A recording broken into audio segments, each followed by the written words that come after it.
tuve yo varias formas de contacto con la UNESCO mucho antes de ser embajador ante ella.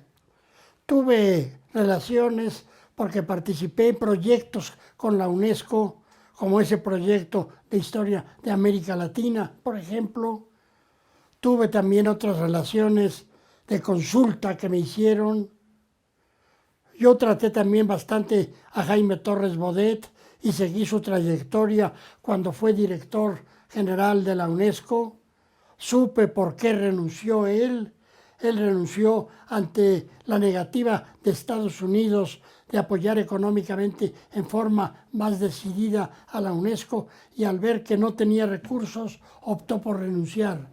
De manera que además tuve yo contacto con otros muchas personas que tuvieron el cargo de embajadores. Manuel Alcalá es otro, Luis Villoro, Flores Olea.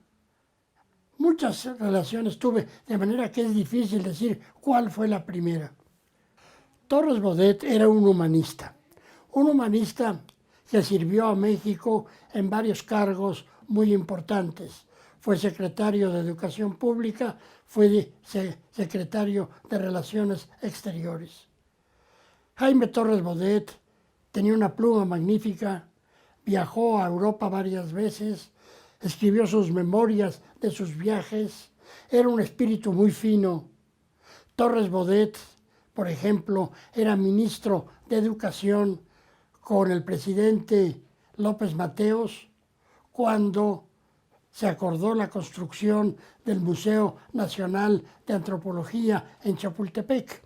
Eso fue consecuencia de lo acordado en un congreso de americanistas. En ese congreso que presidió también Ignacio Bernal y que fui secretario yo, se aprobó por unanimidad pedir al presidente la construcción de ese museo y entonces Jaime Torres Bodet la apoyó.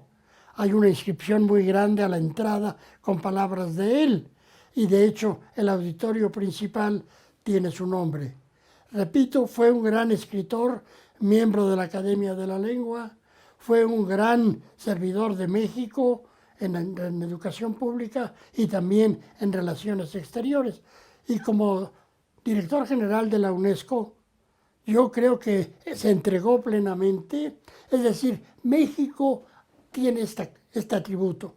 Hemos creído en la UNESCO, hemos creído en las relaciones multilaterales. A diferencia de Estados Unidos, que no cree en las relaciones multilaterales, nosotros sí creemos. ¿Por qué no cree Estados Unidos? Pienso yo. No quiero meterme a opinar por qué cree o no cree, pero digamos, una razón obvia es porque no quiere someterse a la decisión de nadie. Y en los organismos internacionales se hacen acuerdos que vinculan a los varios países. Ahora bien, México está dispuesto a vincularse con aquellos acuerdos que le parecen adecuados. Nosotros casi siempre hemos estado en el Consejo Ejecutivo, no solamente como miembros de la UNESCO, sino como miembros del Consejo Ejecutivo, que es el que toma decisiones. En el sistema de la ONU le ha aportado porque nosotros somos un país, digamos, de mediana fuerza, pero somos también conscientes de que frente a países como Estados Unidos o algunos de Europa o incluso Japón, nuestro voto no tiene el peso que tiene el de ellos. Entonces nos interesa que ellos acepten votar determinados acuerdos que México y otros países de América Latina consideramos muy pertinentes. Y en ese sentido creemos que los organismos internacionales son foros magníficos para lograr ese cometido. México es un país muy rico en legado cultural, el legado prehispánico, el legado colonial y el legado moderno. Y somos conscientes de ese legado y nos cuesta mucho trabajo protegerlo, conservarlo, mostrarlo. ¿Por qué? Porque es enorme y cuesta, imagínese usted, todas las excavaciones arqueológicas, lo que han costado, lo que cuesta, por ejemplo, preservar un convento del siglo XVI. Entonces, a México le interesa vincularse a un organismo precisamente interesado en lo mismo.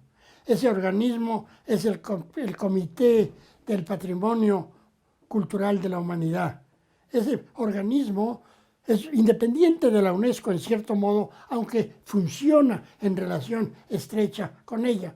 Digo que es independiente porque existe en virtud de una convención internacional diferente a la convención que creó a la UNESCO. México es el país de América Latina con mayor número de bienes culturales y naturales inscritos en la lista de ese patrimonio mundial. Y es uno de los países en todo el mundo con mayor número de bienes culturales. Tuve yo el privilegio en 1987, a fines, de presentar por primera vez bienes culturales de México. Fueron el centro histórico de la Ciudad de México, la zona lacustre de Xochimilco, la Puebla de Los Ángeles, Puebla de Zaragoza y también Cholula. No fue tarea del todo fácil. Contaré una anécdota, no sé si la conserven, pero la quiero contar. Había presentado antes el Reino Unido un bien que se llamaba Lake District. Ese Lake District era una zona interesante, pero que tenía armas de destrucción masiva. Allí había submarinos con armas nucleares. Entonces yo pedí la palabra y dije que no podemos aceptar como patrimonio de la humanidad un lugar en que hay armas de destrucción masiva. Y se rechazó.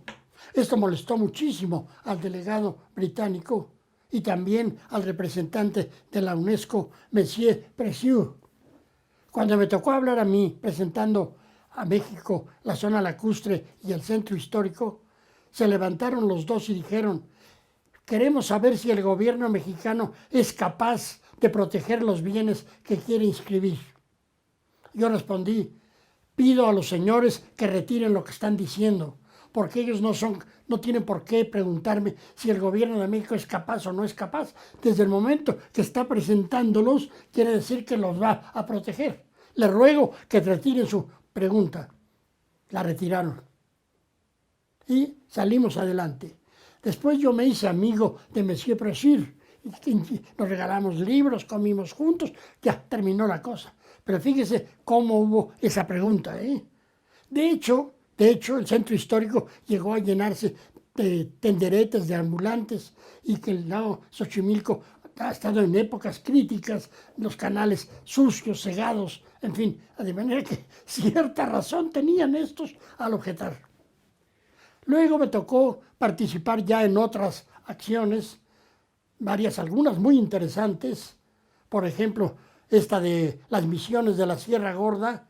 Allí hay unas misiones interesantísimas de un tipo de barroco muy característico, misiones que se erigieron siendo allí el principal de los franciscanos, el gran Fray Junípero Serra. Fray Junípero Serra había trabajado en Texas y luego trabajó en la Sierra Gorda y luego trabajó en Baja California y luego en Alta California, de manera que a Fray Junípero lo compartimos como figura con Estados Unidos. Fray Junípero, usted sabe que su estatua, su efigie, la pusieron en el estado de Alta California, en el recinto de Washington, donde hay un representante, una imagen de cada uno de los estados. Y en ese sentido ellos lo vinculan como si fuera de ellos nada más, y yo creo que debemos reconocer que siendo de ellos también es nuestro. Bueno, se separa en un cierto sentido, es decir, tenemos aquí en México una serie de bienes, por ejemplo, la zona de Vizcaíno, en Baja California, o también en Siancán, en Quintana Roo. Claro que están vinculadas estrechamente, como usted lo dice, a las zonas en que hay monumentos. Por ejemplo, en el caso concreto de Baja California, en esa zona hay pinturas rupestres, hay misiones jesuíticas muy interesantes. En ese sentido, sí es verdad. Ahora, ¿qué se sigue? ¿Qué bien se sigue de inscribirlo? Primero, el honor mundial de decir tengo bienes que pertenecen al patrimonio de la humanidad. En segundo lugar, que el gobierno se compromete a protegerlo, a cuidarlo, so pena de que podría ser borrado de la lista. Y en tercer lugar, que la UNESCO, aunque no tiene muchos recursos, sí puede dar asistencia técnica para la preservación. Le voy a decir, México con gran tino instauró la tradición de que sus representantes ante la UNESCO con rango de embajadores hayan sido personas del mundo académico. No siempre, pero casi siempre. Voy a mencionar algunos. Ya mencionamos a Silvio Zavala, un notable historiador, que fue también embajador de México en Francia, un maestro en el Colegio de México, prolífico escritor, longevo porque murió de más de 100 años. Después tenemos a Manuel Alcalá. Manuel Alcalá fue un humanista, latinista, director de la Biblioteca Nacional aquí en la CU, porque el gobierno mexicano le confía a la UNAM la custodia de la Biblioteca Nacional. También estuvo Flores Olea, que es otro sociólogo muy distinguido, otro muy importante personaje, el que me antecedió a mí, Luis Villoro, filósofo, humanista, un hombre muy interesado, al igual que yo, por la defensa de los derechos de los pueblos indígenas. Fue muy importante que yo estuve en París con él un mes, se quedó un mes, un poco para entregarme la estafeta, y aunque yo tenía idea de cuáles eran los objetivos de la UNESCO, de todos modos él me mostró esto en acción. La presencia de Luis Villoro fue muy importante porque en ese momento iba a haber elecciones de director general. Salía la anterior, estaba como candidato Federico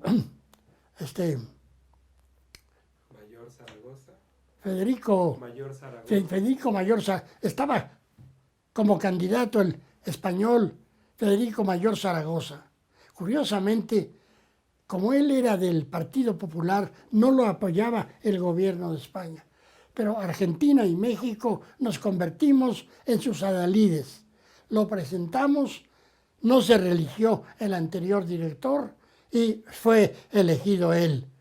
Yo se lo recordé a Federico varias veces cuando México le presentó a la UNESCO determinados proyectos y solicitó apoyo en tal o cual cosa. Yo le decía, acuérdate, Federico, de que nosotros te apoyamos decididamente y decisivamente. Tuvimos muy buena relación con él cuando venían secretarios, sobre todo de Educación Pública de México, a París y querían entrevistarse con él. Yo los acompañaba, yo les preparaba la agenda y fue muy interesante. Bueno, por ejemplo, una cosa muy importante fue que venía el año de 1992. Ese año se conmemoraba el viaje de Colón que llega a una islita de las Bahamas. España había tratado en la ONU de que la ONU hiciera un homenaje a lo que llamaban descubrimiento de América. Cuando España le pidió a México que participara, a mí me invitó el presidente de la Madrid y también los secretarios de Educación y de Relaciones Exteriores, a saber, don Bernardo Sepúlveda y Jesús Reyes Heroles, que yo me hiciera cargo de la Comisión Mexicana. Pero yo dije, no podemos hablar de descubrimiento, porque descubrimiento es egocéntrico, es eurocéntrico. Ellos dicen, nosotros descubrimos, y los de aquí pasivamente como piedras, ¿verdad? Entonces yo dije, fue un encuentro. Los indios estaban allí y se dieron cuenta. Yo he publicado La visión de los vencidos y allí hay testimonios de lo que piensan de los españoles que llegan. Entonces, encuentro de dos mundos en forma simbólica, el antiguo y el nuevo, y encuentro. ¿Por qué encuentro? Porque encuentro significa también choque. Hay encuentros de box. Me encontré con mi enemigo. Entonces fue un encuentro violento, pero luego se fue cambiando y se convirtió en un encuentro cultural. Nosotros recibimos muchísimos elementos a través de España, de la cultura griega, de la cultura romana, de la cultura mediterránea. La celebración no iba a ser celebración, iba a ser conmemoración. Yo conmemoro la muerte de mis padres, pero no la celebro. Esto lo sometimos primero a la votación del Consejo Ejecutivo, por unanimidad se aprobó. Después en la Conferencia General a todos los países y por unanimidad se aprobó. Se creó un comité que presidimos y le encargamos que lo ejecutara a Gloria López Morales, que era mexicana funcionaria de la UNESCO. Se hicieron una serie de publicaciones, se realizaron varios congresos en Guatemala, en Bolivia, en otros países de indígenas para conocer sus demandas. Se tocaron los temas de la autonomía, de los derechos indígenas, y creo que eso influyó en lo que en los países actuales se ha asumido como actitud de los gobiernos frente a los pueblos indígenas, de manera que no fueron palabras huecas, sino un trabajo efectivo. Los africanos al principio dijeron, no queremos saber de eso. ¿Por qué? Porque con ese famoso descubrimiento llevaron miles de africanos como esclavos. Entonces yo les dije, es verdad, todo eso es verdad, pero les voy a decir, Fray Bartolomé de las Casas, que es el defensor de los indios, fue el que pidió al principio que trajeran esclavos negros, porque era costumbre en Europa, y para aligerar la carga a los indios. Pero cuando vio cómo trataban a los negros, vean ustedes lo que dice en su Historia de las Indias. Dice, me arrepiento de haber pedido negros y pienso que yo quiero defenderlos al igual que a los indios. Los negros están siendo explotados infamemente, y empezó a protestar. De manera que yo les dije, ahora resulta que Fray Bartolomé es el primer defensor de los negros. Cuando oyeron eso, ya no sabíamos, pues ya lo saben ahora, y se sumaron todos. Después yo invité a los árabes. ¿Y nosotros qué tenemos que ver? Pues tienen que ver muchísimo, porque ustedes estuvieron 7 siglos en España y tenemos en el léxico nuestro un montón de palabras de origen, almohada, alcantarilla, albañil, muchísimas. Naranja también es de origen árabe. Y ustedes en la arquitectura, incluso en México, hay de repente, por ejemplo, en el edificio de Correos, hay elementos de arquitectura mozárabe. Y hoy día, además, en toda América Latina, hay miles y miles de descendientes, sobre todo de libaneses, que son árabes. Estamos vinculados con ustedes. En México hay más de 500,000 de descendientes de libaneses. Y luego quedaron, bueno, ¿y los japoneses? ¿Nosotros qué? Bueno, ustedes fueron el pretexto. Quería Colón llegar a Asia, a la India, a China, a Japón. Y salieron que hubo en el camino estos otros pueblos. Pero realmente ustedes empiezan a tener un papel cada vez más importante gracias a ese encuentro. Concretamente México tiene el encuentro anual con la NAO de Manila, que establece con Filipinas y con China. De manera que fue un encuentro universal. Así lo aceptaron. Mire, cuando yo le hice leer, yo puse que lo escribieran en francés, inglés y español. Ya en chino y en ruso, eso ya es muy difícil. Cuando lo leyeron, se levantó el de Bulgaria. Pido la palabra. Yo estoy muy a disgusto. ¡Ay, qué barbaridad! Y ya tenemos en contra. Porque yo hubiera querido ser patrocinador de este proyecto. ¡Ay, qué bueno! Me volvió el alma al cuerpo. El principal resultado fue que hubo cursos, conferencias, reuniones en que se valoró la pluralidad cultural que existe en el mundo. Yo he sido defensor de la pluralidad lingüística y de la pluralidad cultural. Si nosotros creemos con los ecólogos que la biodiversidad es importantísima, pues yo creo que la pluralidad cultural y lingüística es fuente de creatividad. La UNESCO posteriormente hizo una investigación que coordinó el señor Pérez de Cuéllar, cuando ya no era secretario de la ONU, precisamente estudiando la pluralidad cultural y lingüística, y pudo comprobar que es fuente de creatividad. México tiene muchas lenguas indígenas todavía vivas. Yo he luchado muchísimo porque esas lenguas se conserven. Participé ante la UNESCO, ante Federico Mayor y ante el secretario de Educación, que era Miguel Limón, para la creación de la Casa de Escritores en Lenguas Indígenas, a la cual le dio apoyo la UNESCO. Y en esa Casa de Escritores se forman escritores en lenguas maya, náhuatl, mixteca, zapoteca, otomí, pará, muchas, más de 20 lenguas. Es un foco de cultura importante, muy importante.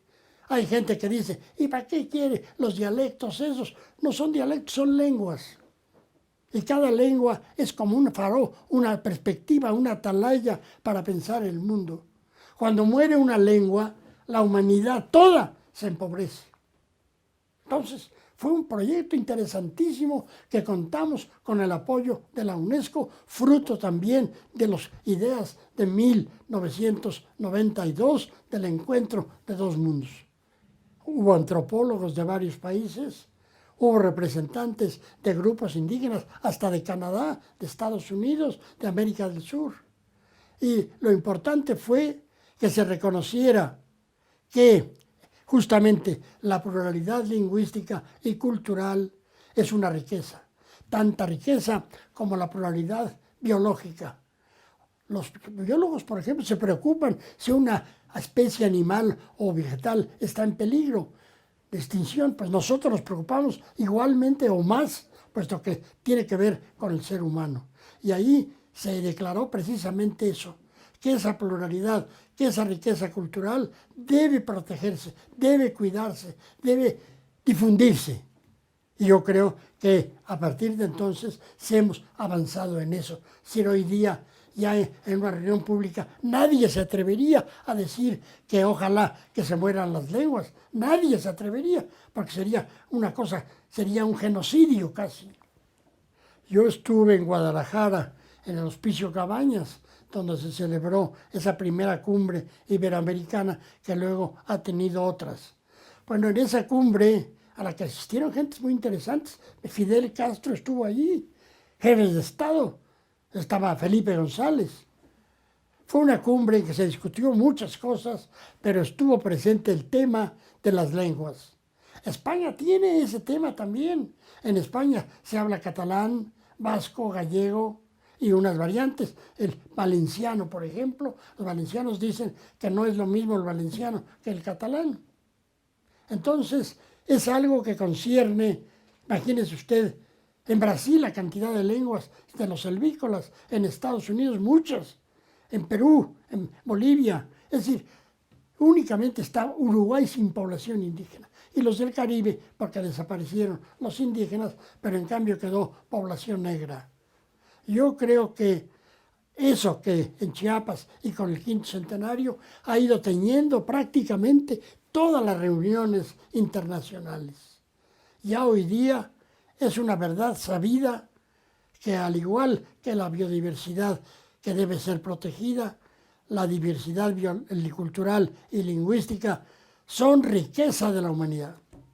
Bueno, existe, como sabemos, esta idea de la memoria del mundo, un comité de la memoria del mundo, sobre todo ligada ya no a monumentos, porque para eso está el otro comité, ni tampoco a zonas naturales, pero sí a documentos, a textos antiguos. México es muy rico también en eso. Tenemos los códices. Yo creo que a la larga tenemos que pedir que los códices se declaren también memoria de la humanidad.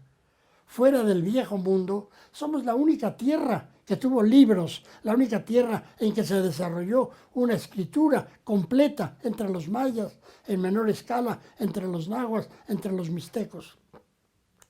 Entonces México ha presentado y ha logrado ya la declaratoria de varias fuentes documentales. Citaré una nada más, los archivos de la escuela de niñas de las Vizcaínas. Tiene archivos muy interesantes que van atrás hasta el siglo XVIII, esa institución que fundan los vascos en México y que el Colegio de Vizcaínas hasta hoy existe en forma laica, pero interesantísima. Esto Ana Rita Valero, que es la directora, promovió y se aprobó. Ha habido otras cosas y en este momento, ahora que se reúna en estos días este comité, estoy seguro, porque me lo ha dicho quien tramita la cosa, que es Francisco López Morales por el INAH, que este proyecto con seguridad se va a lograr. Entonces, la obra de Fray Bernardino de Sahagún, que dedicó más de 60 años a la investigación para conocer la cultura náhuatl, la lengua náhuatl, nos dejó conocimientos sobre esa cultura, creó un método de investigación que es el que siguen hoy día los etnólogos, los antropólogos. Yo digo que Fray Bernardino es el pionero de la antropología. Yo tengo un libro publicado en inglés y en español, tanto en España como aquí en México, que precisamente afirma y sostiene y prueba ello. Lo presentamos, el INAH, la universidad, varios de nosotros, a la UNESCO, y de un momento a otro se va a declarar. ¿Qué consecuencias tiene? Pues la consecuencia, reconocer que en México nace la investigación antropológica, nada más, figúrense nada más qué cosa. Y luego vamos a publicar en facsímil todas las obras de Sahagún, las que están en España, las que se conservan en Florencia, las que se conservan en México, para que tengan la más amplia difusión.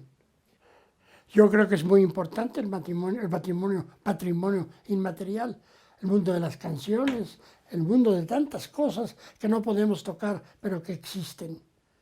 Creo yo que en ese sentido lo que se ha logrado viene a enriquecer la defensa de ese otro patrimonio muchísimo más amplio que tienen los países y en lo cual también México sobresale. Yo diría que el reconocer que la UNESCO viene a ser, como quien dice, el repositorio en virtud del cual hay todos estos reconocimientos, es muy importante. Alguien dirá, ¿y qué nos importa lo que diga la UNESCO? Sí nos importa. Queda una placa de inscripción en el lugar, los gobiernos toman nota, se comprometen a protegerlo, se difunde. La UNESCO hace publicaciones, el gobierno de México las ha hecho de las zonas protegidas, de los documentos, etcétera, etcétera. Yo diría, si la UNESCO no existiera, habría que inventarla. Muchas gracias. Es verdad. Si la UNESCO no hubiera sido ya creada, tendríamos que inventarla. ¿Pero por qué? Porque la cultura, la educación y la ciencia son vitales para el ser humano. La cultura entendida en su sentido más amplio, antropológicamente, que abarca la creación humana, lo que preservamos, lo que somos capaces de hacer, pues eso somos nosotros. Entonces una institución que salvaguarde, que estudie, que conserve, es vital. Hablábamos de las lenguas son un tesoro. Cuando muere una lengua, la humanidad se empobrece. Y la educación, bueno, pues la educación es la clave. Justamente Torres Bodet, que fue director de la UNESCO, fue un gran educador cuando fue secretario de Educación, se esforzó muchísimo. Y la ciencia, ya ve, los países desarrollados en sus presupuestos incluyen porcentajes importantes. Nosotros incluimos todavía porcentajes pequeños del Producto Interno Bruto. Y esto debe animarnos a incrementarlo. Alguien dirá, ¿y qué puede inventar México? Muchas cosas. Lean ustedes la Gaceta de la UNAM y verán todas las cosas que aporta la universidad a la ciencia universal. Muchísimas cosas. Entonces, sí, la UNESCO, si no existiera, yo pienso que habría que inventarla. Mire, a mí me tocó estar presente en varias conferencias generales, sobre todo en la última que estuve yo en 92. Y me tocó presidir el área de cultura, donde las ciencias sociales tienen una presencia importantísima. Bueno, pues fue la sección más concurrida, la sección en que se debatieron más temas, incluso temas difíciles. Voy a mencionar un tema difícil, fue que varios árabes de países delegaciones de varios países propusieron que los árabes, que Jerusalén se declarara capital de las 3 religiones monoteístas. Naturalmente que detrás de esa propuesta había razones políticas. Yo consulté con la Cancillería y me dijeron, no podemos aprobar eso. Traté con los colegas de América Latina, de Europa, y vimos que no, que Israel se iba a oponer, naturalmente, que más bien había que buscar un entendimiento. Yo hablé con los representantes de los países árabes y les hice ver, si ustedes insisten, no van a lograr lo que quieren. Y en la UNESCO, en los sistemas de relaciones multilaterales, se busca el consenso. Entonces vamos a encontrar un consenso, que se cree un comité para estudiar cómo se puede lograr esa convivencia en Jerusalén, que puede ser muy fecunda. Se creó, se pasó a la siguiente conferencia y se resolvió el problema. Entonces, de hecho, México ha estado presente en lo que dice usted de las ciencias sociales. Lourdes Arizpe, distinguidísima antropóloga, está también Labastida, Julio Labastida. Es decir, México ha tenido interés primordial. ¿Por qué? Porque nosotros somos un pueblo multicultural, multilingüístico, con muchos problemas, y de hecho la antropología, en cierto modo, ha estado al servicio de la solución de nuestros problemas. Quien pensó eso por primera vez fue el doctor Manuel Gamio. Manuel Gamio fue un hombre extraordinario. Él creó la idea de que los gobernantes para gobernar tienen que conocer la historia, los recursos, la naturaleza de los pueblos que gobiernan. La obra de Gamio en el Valle de Teotihuacán, que fue el modelo de investigación que él quiso, sigue siendo un clásico universalmente reconocido. Va a salir un facsímil muy pronto, publicado por la Secretaría de Educación Pública. Mire, no quiero parecer fóbica contra nadie. Cuando yo publiqué La visión de los vencidos, al final digo, este libro se escribe sin fobias y sin filias. Se escribe para mostrar que somos resultado de un encuentro violento de dos mundos. Pero de ese encuentro nace nuestro ser y no podemos renegar de nuestro ser. ¿Cuál es el origen de España o de Francia? En última instancia ya, la invasión de los romanos. César conquista las Gales, conquista Hispania. Hoy día ya ni los franceses ni los españoles maldicen a César ni a los italianos, ¿verdad? Es la historia.